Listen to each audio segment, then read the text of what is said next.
Hi everyone, I'm Barry Stagner and this is his channel Newsbreak. Russian Defense Minister Sergei Shoigu arrived in Damascus without warning on Tuesday with an urgent message from President Vladimir Putin, which he thereupon presented to President Bashar Assad. This was not the first contact between any Russian official and Assad since the Syrian president visited Tehran on February 25th and met Supreme Leader Ayatollah Ali Khamenei without informing Moscow. General Shoigu arrived in Damascus 24 hours after the armed forces of chiefs of Iran, Syria, and Iraq sat down there and charted a series of military steps which left no room for the Russian officers stationed in Syria to take part.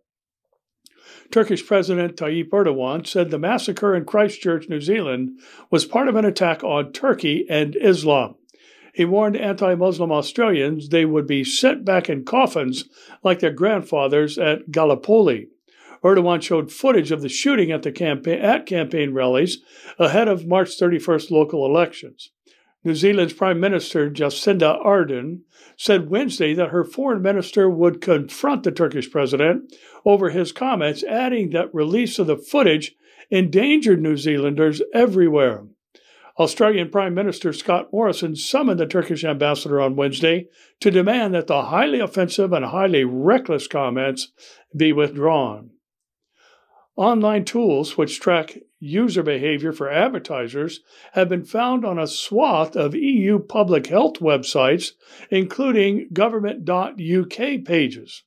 These trackers could compromise sensitive data about people, according to researchers at data protection compliance service Cookiebot. The researchers also discovered trackers on 89% of EU government websites. Most of the trackers were developed by Google. They were designed to associate web activity with the identities of real people, Cookiebot said.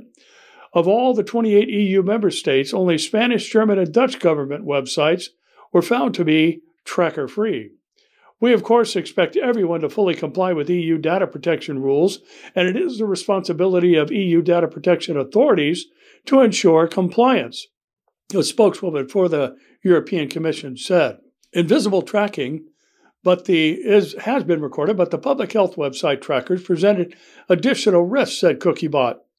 Over 100 advertising technology companies are systematically and invisibly tracking EU citizens when they visit their governments online or when they access public health service resources about sensitive issues such as pregnancy, sexual health, cancer, or mental illness, it explained. Some of the search queries that could bring users to these public health pages have included, "I have HIV, now what?" and "I want to terminate my pregnancy." The Cookiebot researchers argued that this personal and sensitive information could be sold on by the ad tech industry and used to target online ads. In a statement, Google said, "We do not permit publishers to use our technology to collect or build targeting lists based on users' sensitive information, including health conditions like pregnancy or HIV."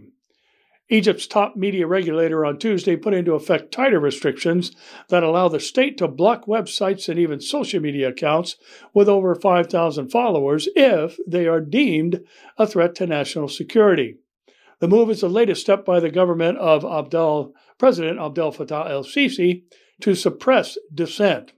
In recent years, Egypt has launched unprecedented crackdowns on reporters and media, imprisoning dozens and occasionally expelling some foreign journalists. Well, we do know that technology will play a vital role during the tribulation for advancing the Antichrist agenda, giving us today's reminder to keep looking up.